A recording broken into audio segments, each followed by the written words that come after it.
Sales for a few people. I remind you the mission of the Cedar Falls Community Schools is to educate each student to be a lifelong learner and a compassionate and caring responsible citizen. 5,334 students. And I have before me a notice of possession of an affidavit of publication showing that a notice of time and place of a hearing for the 2016 Southdale Elementary School Classroom Remodeling Phase 3. This notice was published in the Waterloo Cedar Falls Courier on November the 11th, 2015. The board will now hold a hearing. And if there's no comment, I will close this hearing and refer to you to your... Okay. Guys, stay here or? Oh, come on up to the front. All right. Sorry. Okay. Thank you for giving me a chance to speak. Larry Wyckoff, 4241 East Park Road. When I read the paper about the $435,000 to remodel 2 classrooms and 2 restrooms, was this a unanimous vote by the board? I see one member's not here tonight. Was it unanimous or? Yes. Okay, Yeah. all right. And do you have pictures of how terrible these 4 rooms must look to require $400,000?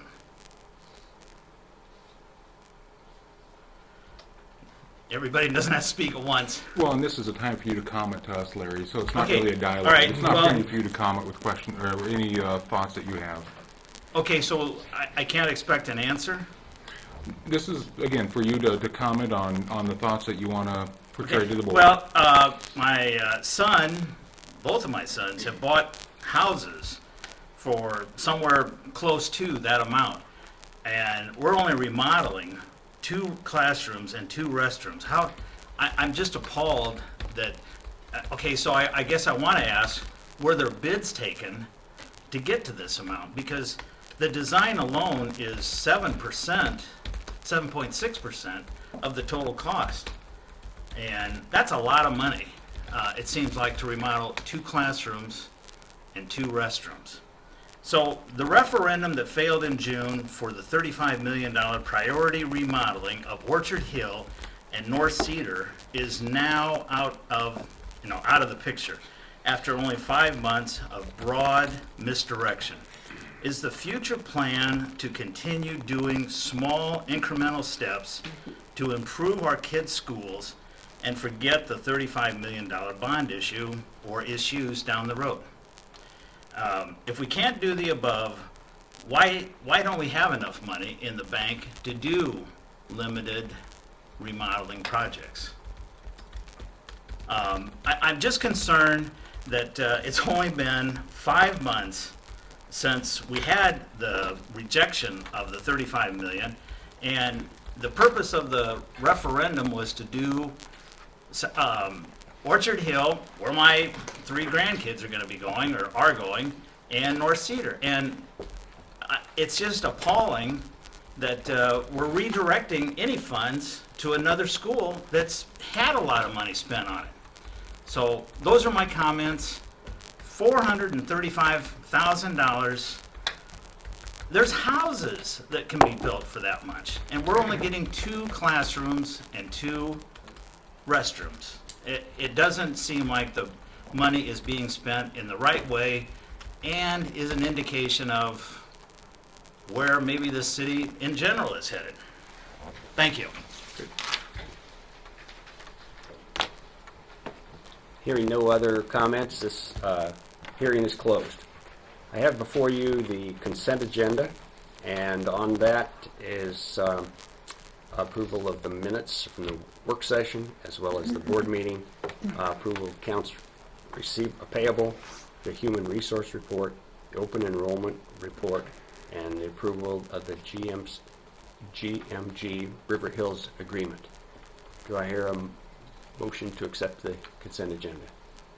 So moved. Susan, a second? Second. Second. Any questions?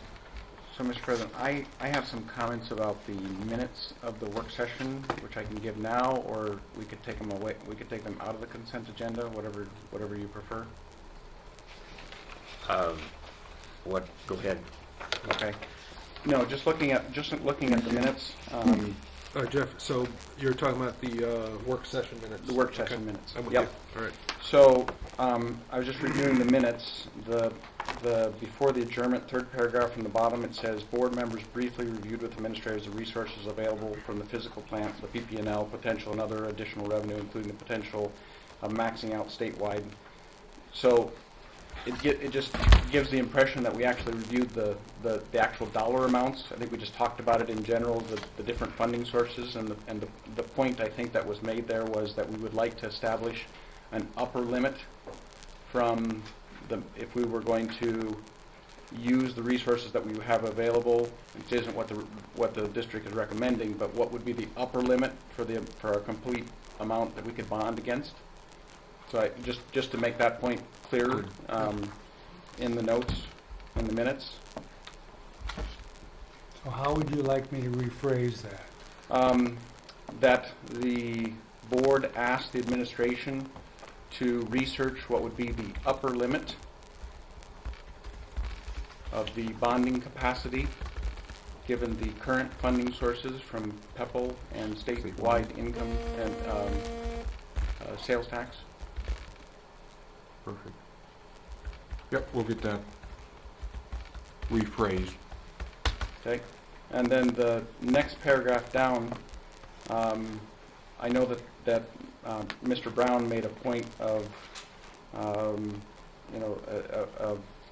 I think he gave one possible outcome, which is listed here, is, for example, is using existing funds to build a new elementary and then just doing issuing bonds for the rest of the elementary projects.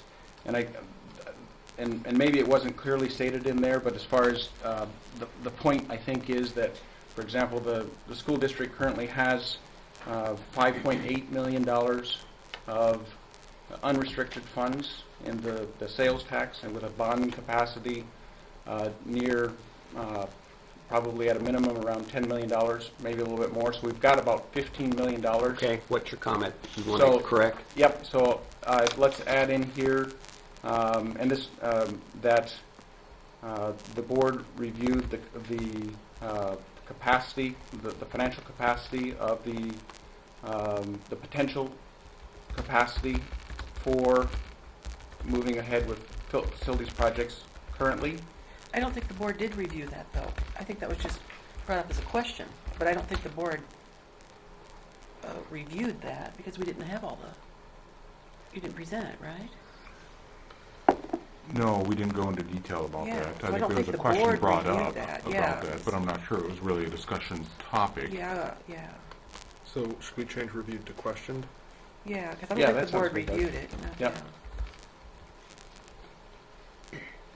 So which So part? I think you've got it. So the board questioned the potential capacity for moving ahead with some sort of facility project immediately. And then the comment after that would be that Dr. Petit commented again that this would not be the recommendation of the administration. That goes on I at would that. recommend Yep. that they not approve these minutes. And Yeah, approve that- the rest of them. I would say that's probably wise, that we can just pull this off the consent agenda and then we can redo the minutes to have the board approve at a later date. Okay. I think that's probably wise, just so we can get the clarity that we need. Okay. Sounds good. Okay. Thank you. So pulling that So- work session minutes off of the consent agenda. We would need a motion and second to do that first. Okay. Do I hear a motion that we remove the work session minutes off the consent agenda? So moved. And a second? Second. All in favor? Aye. Opposed? Motion carried. Now, we still have a motion that we approve the consent agenda. See, you laughed at me for attending the session on parliamentary procedure. And I have a motion, I believe, in a second. Second? Yep, Susie's. Susie's Yeah. second. All in favor, say aye. Aye. Opposed? Same sign, motion carried. Public comment. We have No, we had an individual that had a schedule change and wasn't able to be here this evening for Okay. public comment. Okay. Under communications, we have our student board member report.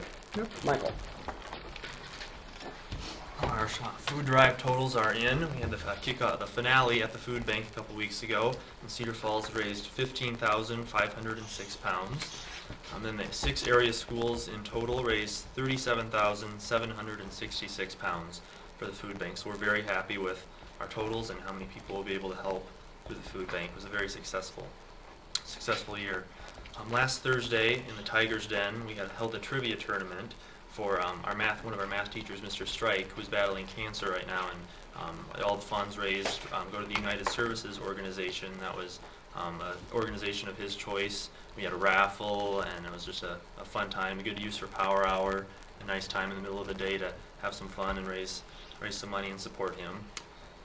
And then in the remainder of 2015, in December for Student Senate, we're just going to do some little community projects, go around to nursing homes, spend time with some of the residents there, and then also help out at Prairie Lakes. They have a craft day coming up in December, so just getting out in the community, doing some things around the holidays for the remainder of 2015.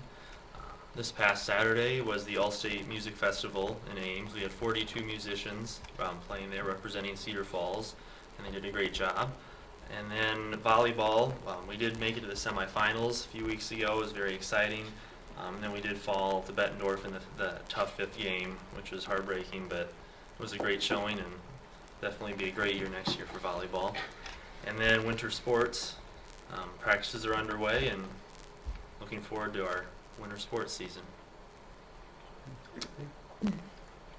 The food bank, the fundraiser, whatever it was, that must be one of the largest ones they have, isn't it, with all the schools doing It is, yes. I think it's one of their biggest sources. They're one of their Yeah. favorite fundraisers, That's especially wonderful. going right into the holiday season with Thanksgiving and Christmas. I'm really glad that you guys have, that's really grown each year. That's great. Yes. Great work. Any comments, questions? Yeah, so lately I've been feeling, well, not by lately, I guess I don't mean lately, I mean for a while, I've been feeling very kind of cut off from the high school students and just kind of the way, just kind of the mood. I feel there's just so many layers between me and them. And so what I did a year ago was I had a listening post at the coffee shop. And not a lot of people stopped by, and I don't know if it was publicized. Do you have any advice for us as board members as a way to feel more of a sense of connection with what's going on beyond the actual activities of the high school? Well, I think for sure the Tiger's Den, Yeah. the coffee shop area would be an outlet to use again, but maybe scheduling that around a bake sale day when there's more activity, more traffic in the Tiger's Den. And then you could also see us in action with our bake sales. But also, we could just try again, we could put more with things in the announcements or different Okay. email. I don't know how much was done. Would with you it be able last to year. email with me with what you would feel for next semester or a couple of good dates for some people to come? Certainly, yeah. Yep. So Okay. we're already planning, dance marathon coming up, and bake sales are already booked in the Tiger's Den. We'll always have them. Okay. So I know the robotics team is still looking for volunteers for the kickoff and in January, right? Mhm. Right. And Sounds right. in March, the big regional. Mm-hmm. And there'll be a lot of kids there. Okay, I'll be in touch with you on that as well. Yeah. You know, I think one of the things we talked about with Drew, did we mention maybe taking student senate members to the school board convention or offering that? I thought we had talked about that at some point. I mean, I don't know if it'd be appropriate but I mean, I think there's a lot of sessions that you guys would find really interesting. It would be a very good contrast to how we're viewing it from your perspective. So I don't know if that's something to think about. You'd have to miss a day of school. Yeah, I know I would find interested in it, and I already can think of some other people who would be Even just, interested in going. speakers alone would, I think would find very relevant to what you're talking about. So just something for next year maybe to think Good about. idea, Jen. Or maybe going to Des Moines to talk to the legislators with us. It's a really good idea. Yeah, Yeah. yeah. Thank you very much, Michael. Thank you. Thank you, Michael. And then so you'll email me about good days for me to visit. Yep, I will. Thank you. Okay, tonight's informational report will be on Project Lead the Way.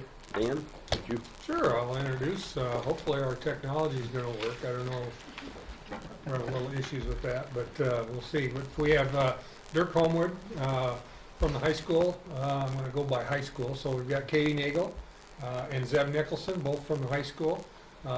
Brad Pierce-Baker and Ryan Weiss from Holmes Junior High, and Matt Johnson from Peak Junior High. It's been a couple of years since they've been with us to talk a little bit about our Project Lead the Way program, which is our pre-engineering program at the high school, and then starting at the junior high with our Gateway. And it's really been a program that's virtually exploded in the last couple of years with the number of students that they're serving and the things that they're doing. So thought it'd be a good time with some of the focus we've had recently on the STEM fair and those kinds of things to bring them back and give you an understanding of what are they doing, starting, I don't know if you're going to start with the high school, the junior highs, or however you want to deal with it. Yeah. Okay, you're going to start with the Gateway, so we'll start with the junior highs first and work ourselves up. So, Okay, you got it. You're fine. I brought props. When all those skills bring toys, I always like toys. As you heard, my name is Ryan Weiss, and that's my cohort, Matt Johnson. Was about 2 years ago, we were approached by Mr. Conrad and both the junior high principals about exploring the possibilities of the Gateway program. Gateway is more than just what we're going to talk about today. We're going to talk tonight, or I'm going to speak briefly about our robotics introduction. At the junior high level especially, we were kind of missing that component, the automation, the programming, that we really didn't offer. And the other part of Gateway is the design and modeling section through Project Lead the Way. And I'm a traditional industrial tech teacher. I know Matt's a math teacher, but our other industrial tech teacher at Pete couldn't be here tonight. But we cover a lot of those design and modeling things already in those classes, in that semester class. So we basically saw this opening that we really needed to look at. So we wrote, Dave Grun and I, we sat down and we wrote the Governor's Scale-Up grant proposal. We got selected 2 years ago. We both went to training over the summer down in Ames. It was probably the most miserable week of my life. But it was intense. It seriously was intense. I struggled. I know, Matt, you felt the same way. We were up many nights, way past midnight, doing homework of all things. But we learned how to do a lot of stuff with robotics, and I don't know if you're familiar with the VEX kits. I know the high school uses them too.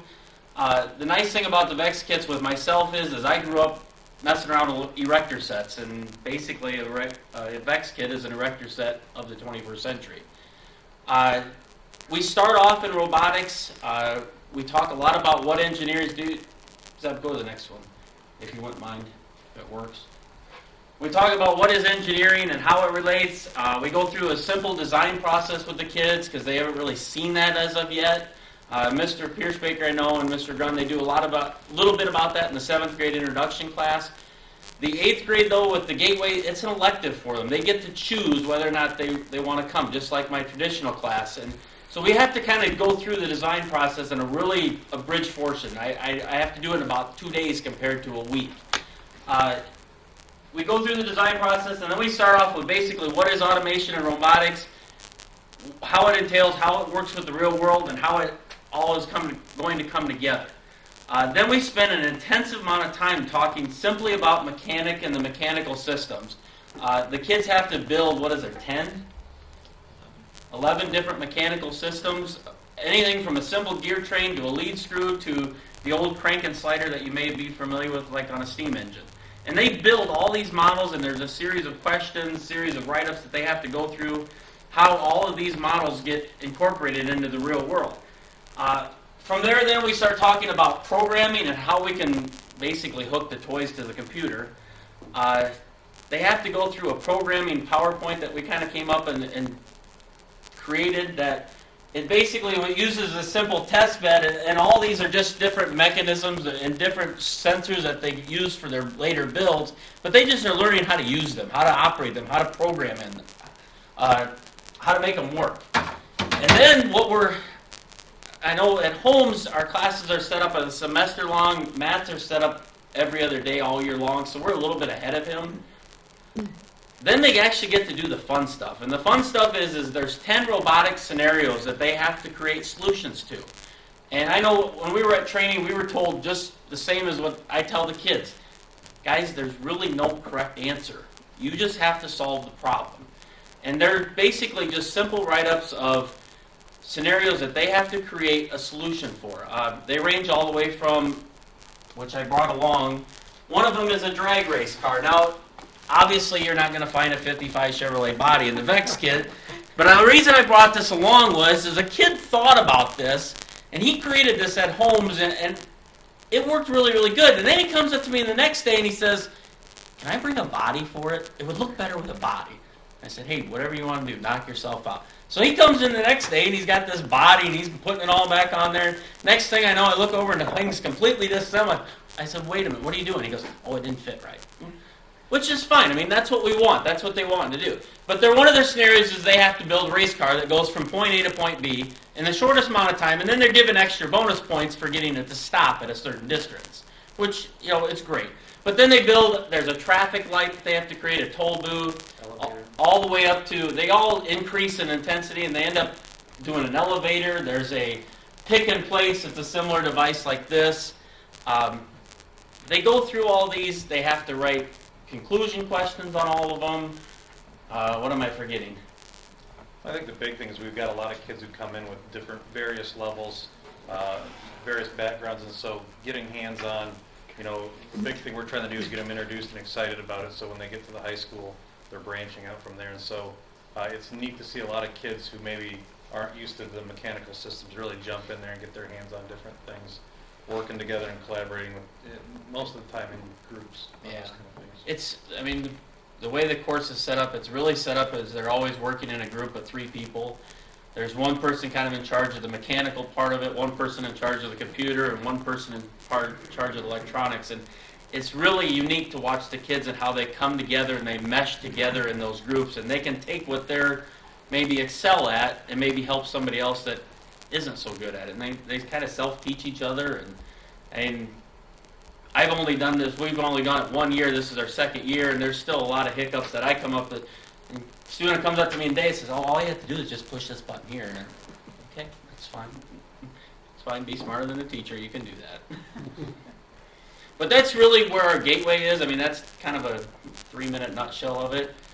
From there, then, obviously, they're going to go on to the high school IED class, which you guys, is there any questions that I can answer for just the gateway component?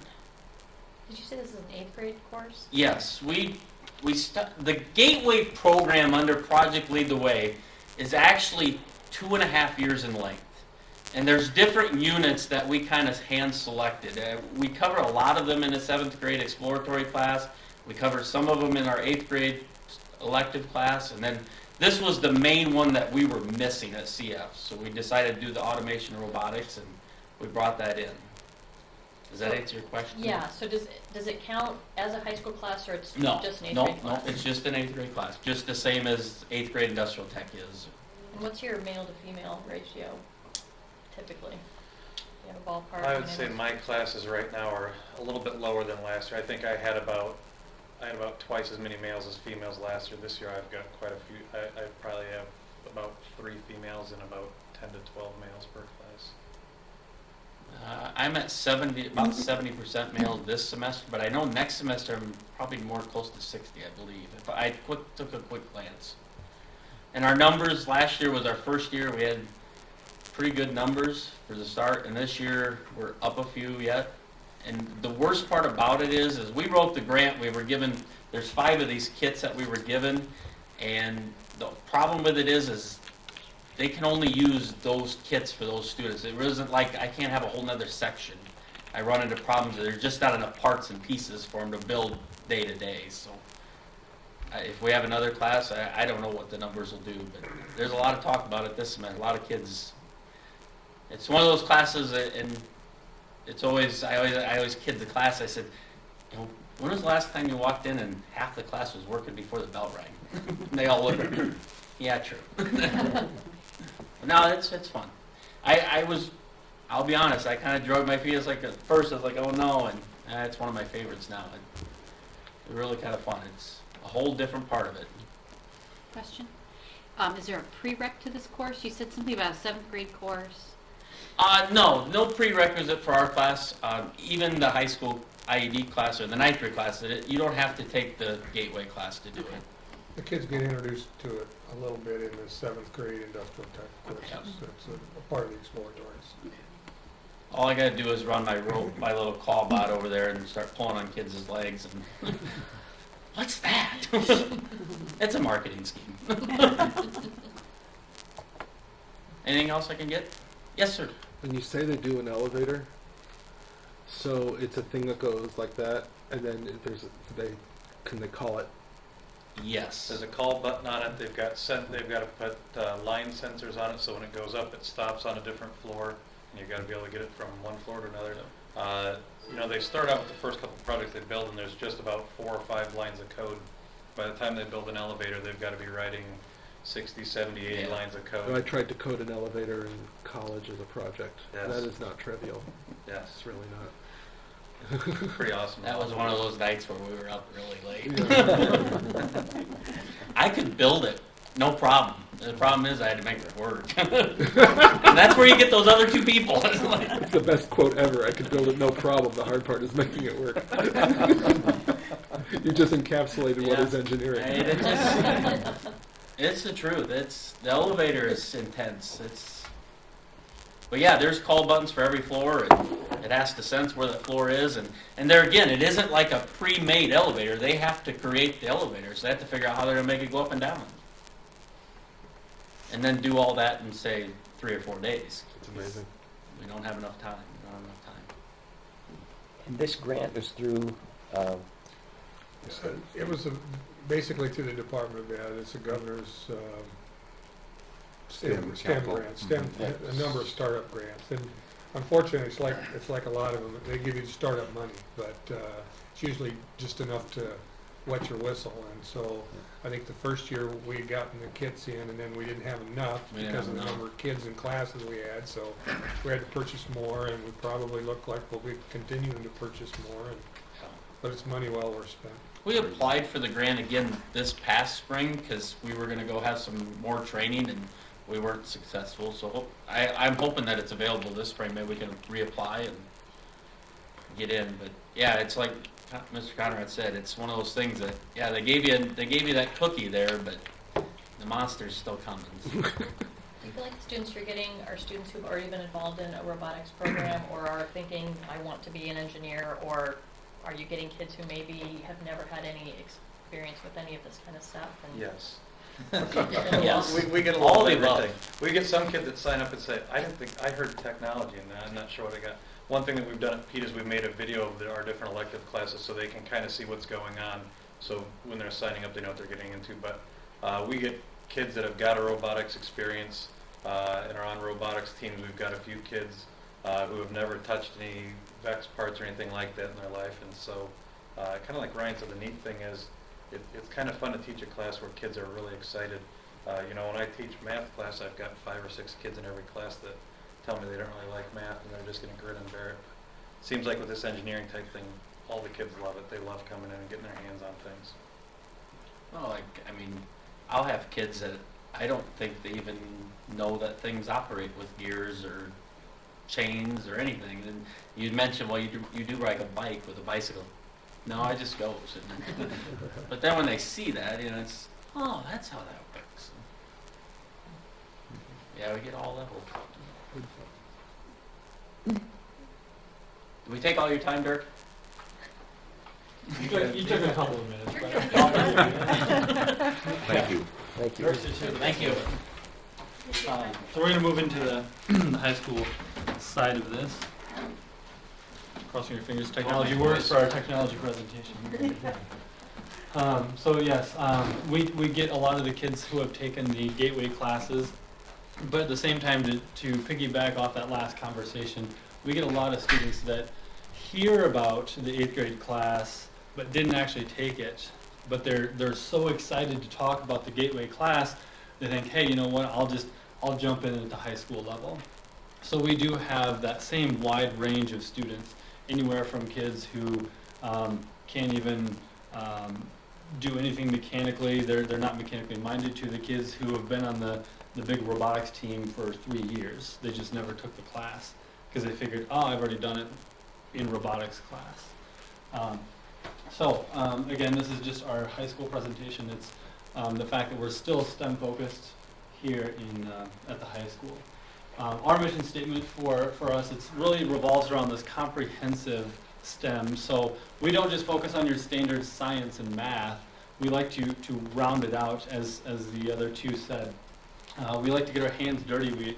We get our hands-on activities right away. We do about once a month. We do hands-on instant challenges. We give them paper clips and toothpicks and tell them to make a car. And just get their brains thinking outside the box of, hey, here's instructions, build this.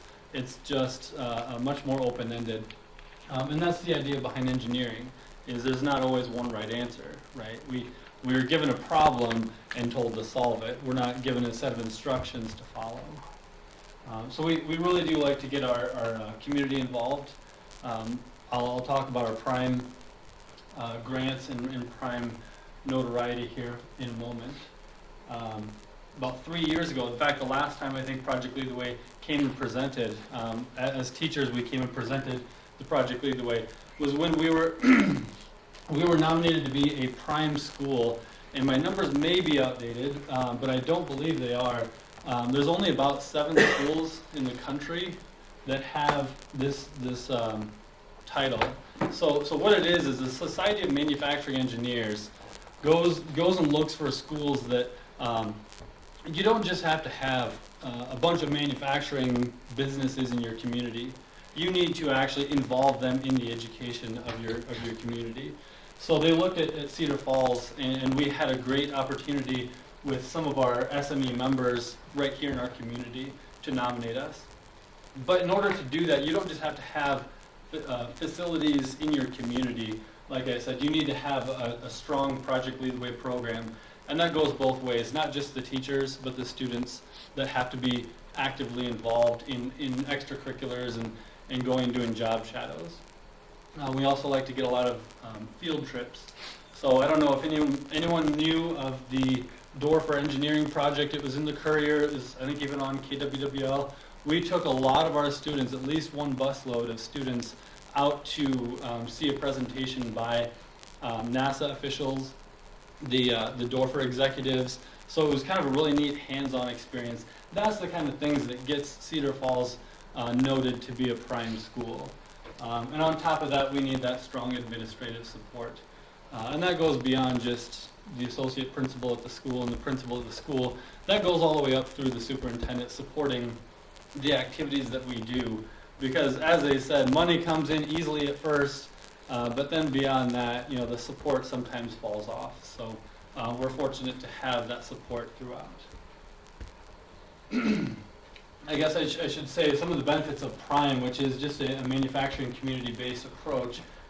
We got a $10,000 grant right away that we were allowed to purchase some new equipment. We purchased a CNC mill, which I'll talk about in a minute. We were also given money for summer camps. Those 8th graders that we want to entice to come into our high school level program, we offer a free to the student program, a summer camp. It's a week-long camp where they're introduced to some very simple one-day projects, but it introduces them to STEM-related fields. And so that kind of helps feed into our program. On top of that, we are given the opportunity for our students to get extra scholarships that not every other student has the ability to even apply for. In the last 3 years since we earned this prime title, we've given over $30,000 in scholarships that we would not have otherwise been able to give our graduating seniors in technology and engineering. So it's a good thing for us, but it's a great thing for our students. A great opportunity, not just while they're in our building, but even beyond. So another part is our advisory council. At the high school, we meet bi-monthly. That includes teachers, that includes administrators, but most importantly, we also have those community partnerships. These are a list of our most noted and well-represented companies and community members and partnerships who regularly attend. And our advisory council, if you don't know what it is, we meet and discuss curriculum suggestions, those field trips, We discuss how the community can help the education system and what kinds of things we can teach our students to help then feed them into our community for manufacturing. As our instructor has shown, Dave Grun, who is not here tonight, teaches at Pete Junior High, as well as myself. I teach one section at Pete, and then I teach the rest of the high school. Dirk Homewood, over here, he is at the high school. He's the one that actually started this whole thing. He's been here since the beginning. So he's able to teach 3 of those courses that we offer at the high school, including the intro up to the principals. Katie Nagel, who teaches our civil engineering, is also an adjunct professor or teacher from Hawkeye, who comes here and teaches one course for us, the civil engineering class.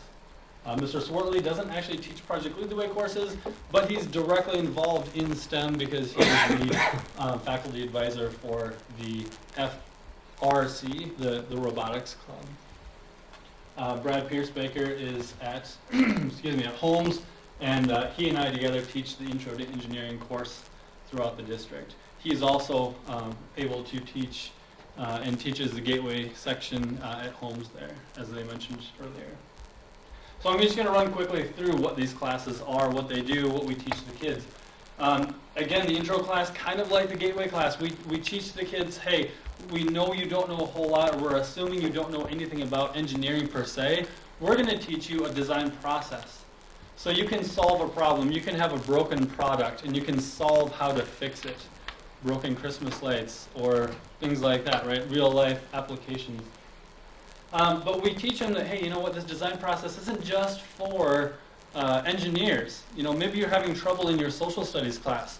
You can apply the same design process, define the problem, and come up with some ideas of how to solve it, test your theories, and then come up with a solution. So we really focus on that design process, not so much specifically, again, do this, and a step-by-step. It's a general process application that we teach our kids to think for themselves.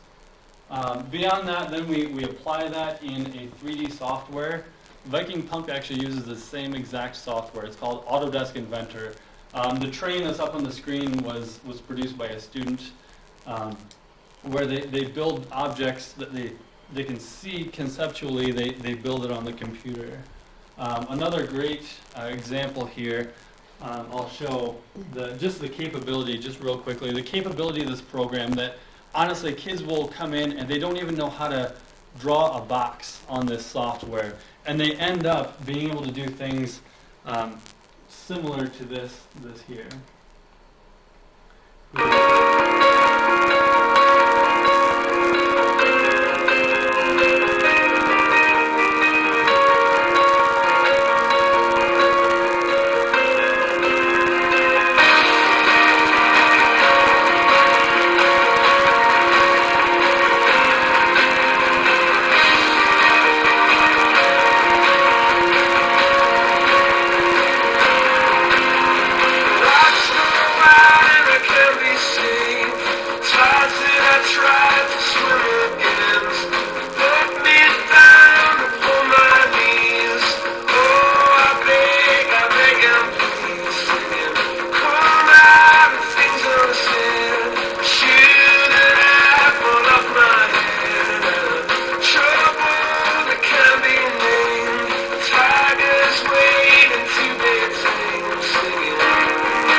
That may have looked simple, maybe it didn't, but that takes a lot of work to be able to do that much animation.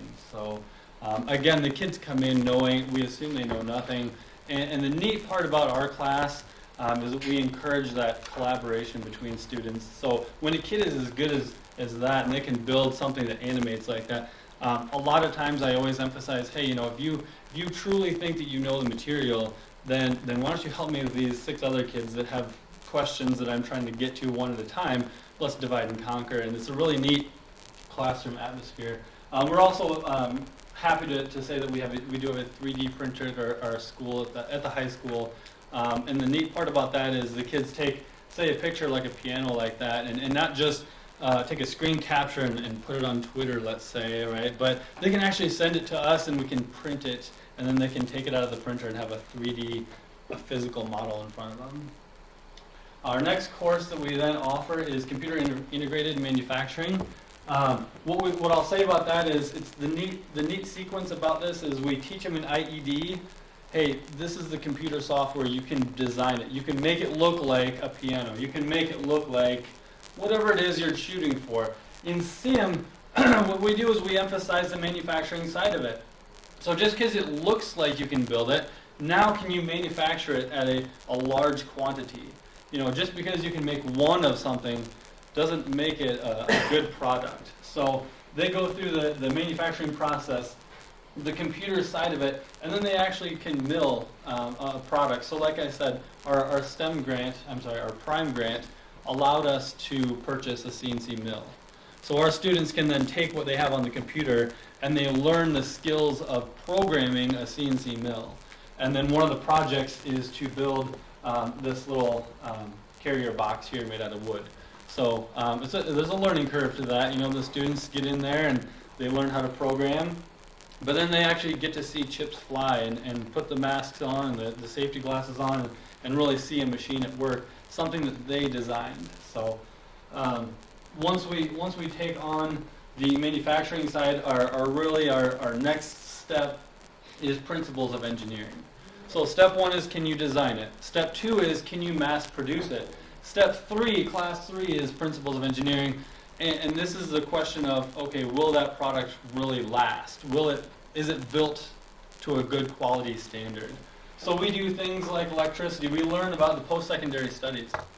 If you're a senior in high school looking to go to engineering, you will see very basic concepts of electricity and statics and kinematics. The things you see in your first 2 semesters as an engineering student, you at least get exposed to at a basic level in this class here. After that, I'm going to let Katie talk about civil engineering and architecture. Okay. I'm probably the least prepared out of everybody. So I come into the high school just at the end of the school day and teach 7th period. This is the 2nd year I've done it. Last year I was teaching physics at UNI, and then I kind of picked up this class on the side. My background is in structural engineering, so this was like right up my road. I kind of switched over from industry into the education side of things, and I really like it. But high school was a learning curve for me. So what we do in this class, I want to kind of tell you the good things and the bad things about this class, just so you have a good idea of maybe how to move forward with this. So it's great because right now, there is a huge need, right now and forever, there's a huge need for civil engineers. It's not a flashy type of engineering. It doesn't have like a real big pole. You can't like put a robot out there and sell it and market it. Civil engineering is sort of that, like, you just got to get down and get dirty, and you got to do the calculations, and you got to do the work. It's about stormwater. It's about structural design, which structural design in and of itself can be marketable. But I think it's hard to get kids into this and to thinking about it when they're so pulled into computer science right now and to these other things. The problem is there are so many unfilled jobs, and I could do a whole Shadowing through that. Is there any time, like at the junior high level, that you could, to have those professionals come in, I think is a great way to actually show kids what it means to be a civil, because I'm sure they hear civil engineer, mechanical engineer, and they have no clue. So to get them early on, is there a way to... During Engineer Week, which is mid to late February, we usually have some John Deere engineers come in and do some kind of projects with them to get them excited, talk a little bit about what they do.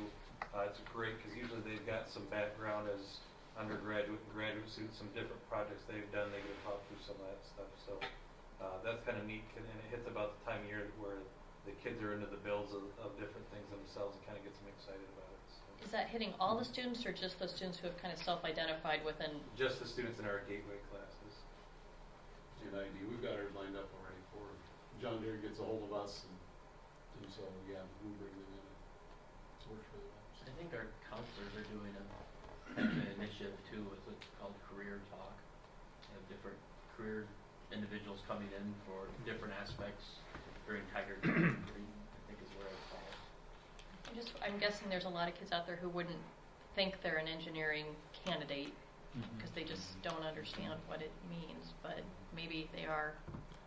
And if there's some way to try and You know, one area we do Dirk and I. try and kind of fish for students is that Dirk and I, this year we teach strictly Project Lead the Way, but we are also math teachers, and so a lot of times, right around that time when we start doing scheduling for the following year, we've sent out a PowerPoint or some information, and we ask all of our math teachers just take a moment. You know, in terms of electives, they may talk about other electives, but we specifically ask that those teachers then bring up Project Lead the Way.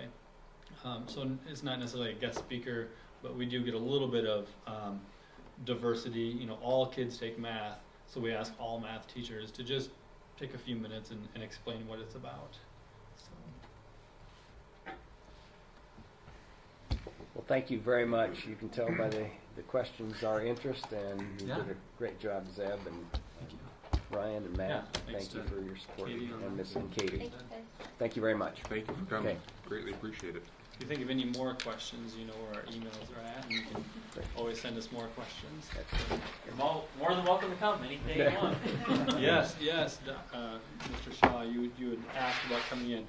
Our classroom doors are always open, unless there's a fire inspection. We gotta make sure the doors are shut. But yes, our doors are always open. If you would love to come in, we're As long as you always don't happy. classify me as a hostile intruder. Right. Great job. Thank you. Thank you. Yep. Thank you. Okay, the Holmes Junior High swimming pool, Dr. Petit. Yes, it is our honor and excitement to recommend to the board that we rename the home swimming pool the Coach Markison Swimming Pool for his 47 years of coaching for the district, as well as the 13 state titles that he has won. It's unbelievable, the career and the impact he's had on our students and our student athletes for almost half of a century. So we certainly recommend the renaming of the home swimming pool the Coach Markison Swimming Pool. I'd certainly entertain any questions. Do I hear a motion to that effect? So moved. A second? Second by Jeff, thank you. All in favor, say aye. Aye. Opposed? Same sign. That's great. Carried. Very neat. Superintendent Well deserved. report. Yep, that's great. Well, there's a couple things on the report, but I was going to respond to some of the comments too that we had with the elementary Southdale project and with the referendum. The gentleman that spoke left, but certainly talking about the bidding process. That has to be a public bid process, as everybody knows. However, this is just the quotes as we look at the project and trying to determine what the cost of the project will be. With all these projects, there's always challenges when you look at remodeling, the scope of the project, the potential asbestos removal, the structural and mechanical engineering that goes into the project, as we just heard as well, making sure that we are estimating those costs appropriately so we can do the work the right way. Plus, when you look at the restroom remodels and the challenge associated with those restrooms, especially with piping and water lines that are of substantial age in the building, the final classrooms that we're remodeling in those areas, we know that that's going to be a challenge, and it's going to be certainly cost associated with that. I think the question was with the referendum as well, are we going to start trying to tackle small projects? No, we know that we have greater needs, and it's going to be much larger in scope than small projects are going to afford us. We also know that this has been the ongoing project at Southdale to finish that project, as we heard last board meeting, and certainly I wish the gentleman was able to stay, or at least able to be here last board meeting when that discussion occurred, and certainly the overview of the project occurred.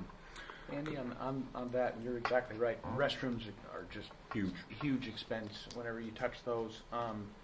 Just kind of on a square foot basis, what's our dollar? Maybe I'm just putting you on the spot. Yeah, I'm not sure what it is. How that project works out as far as because you can. I mean, we're really rebuilding the whole inside, and so from a square foot on a dollar per square foot, it's about 2,500 square feet, give or take. So you do the math on that, it'd be about 170? Could be. You also have to remember that the bathrooms currently are not ADA accessible. Mm-hmm. So it's a Yeah, pretty that much reworking of it. We have asbestos in there that we have to take care of. Do we have some allowances in there? We talked about that at the last meeting. Yes, we do. But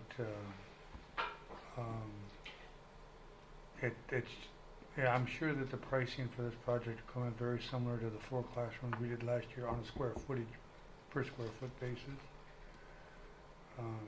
Disappointing to hear those comments from my perspective, because I take great pride in stretching the district's resources, but yet providing great quality product for the community that will last for decades. And I take personal impingement on that comment that was made tonight. And to clarify, this was a project and funds already previously determined. Allocated. This has nothing to do or no impact on anything that would be related to the bond or any other projects. It's not taking away from... This has been an ongoing project and a focus for, certainly as we talked about last board meeting, for really the last 8 years when we've gone through the additions, remodeling at Southdale, plus the last 3 summers of work at Southdale. So it's been ongoing. It's been a planned process to get to this point. And it's the last summer, knock on wood, that will be there for classroom remodeling. Right. And that with this, Southdale is, well, completed would probably be too strong a word, but yes, but all substantial.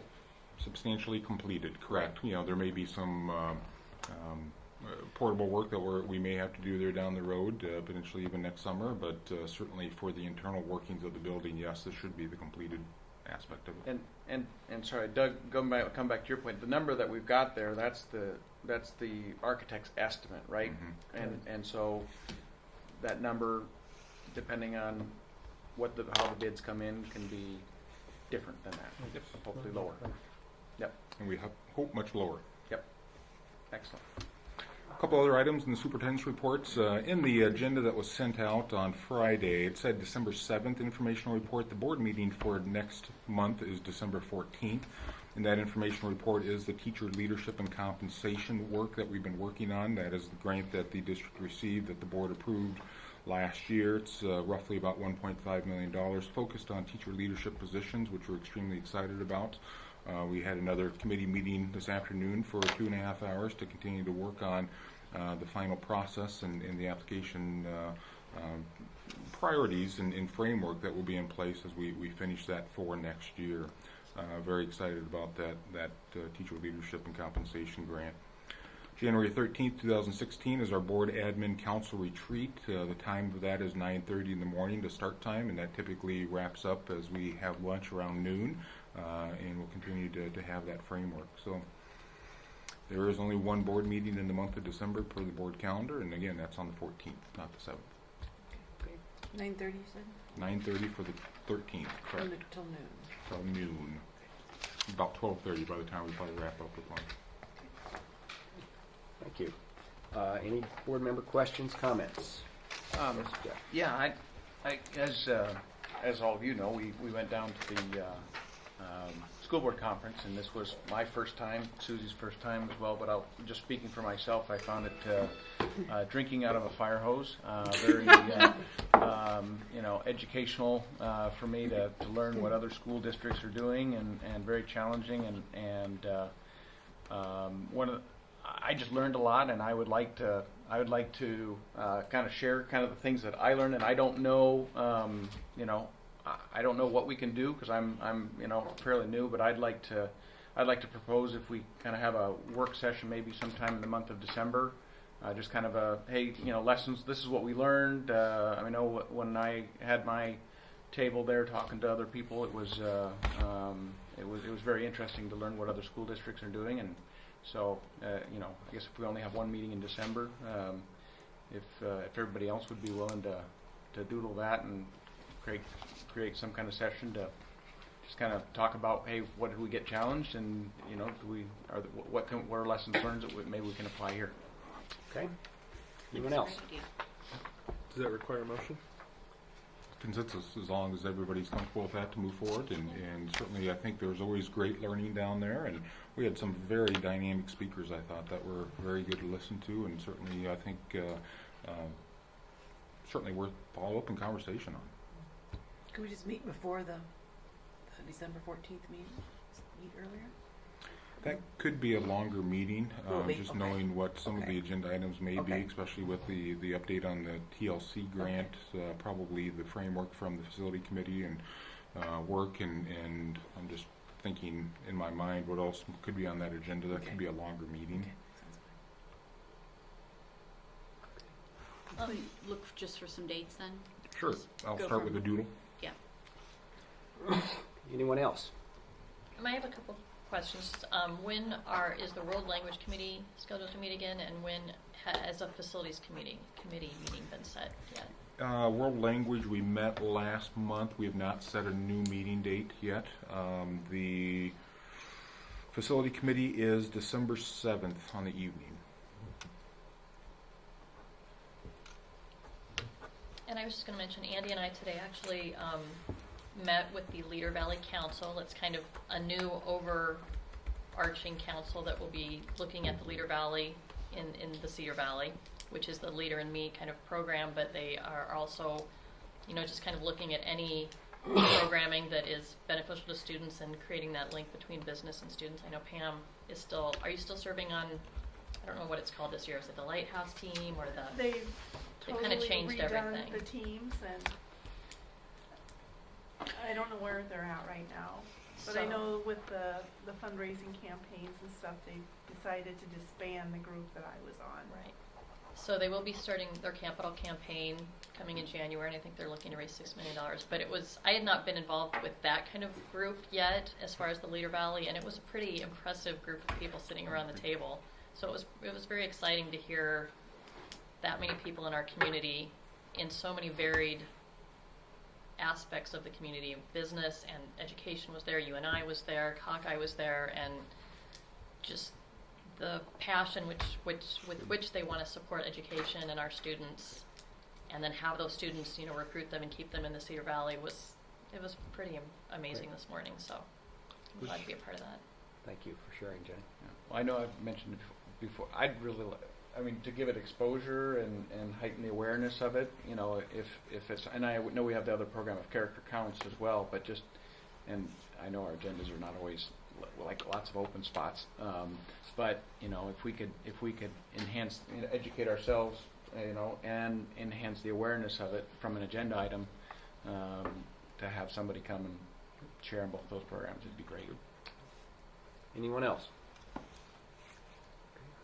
I might mention that Susan and I stayed for the last speaker, and she had taught at our high school, in the English department, and I think she was the most outstanding speaker at the convention. She really was. And she presently is at Johnston, and another outstanding teacher at that same time is now the first-year superintendent at Southeast Polk, Dirk Lepnick.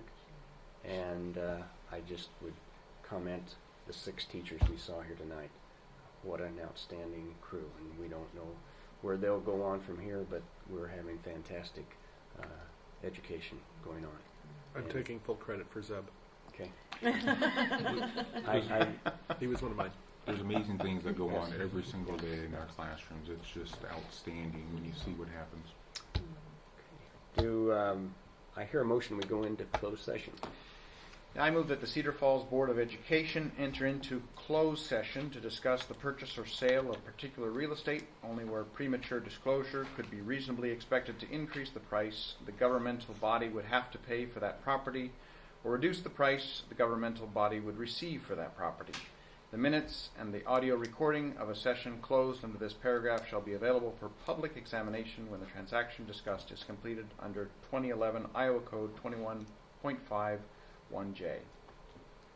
Your second? Second. And roll call.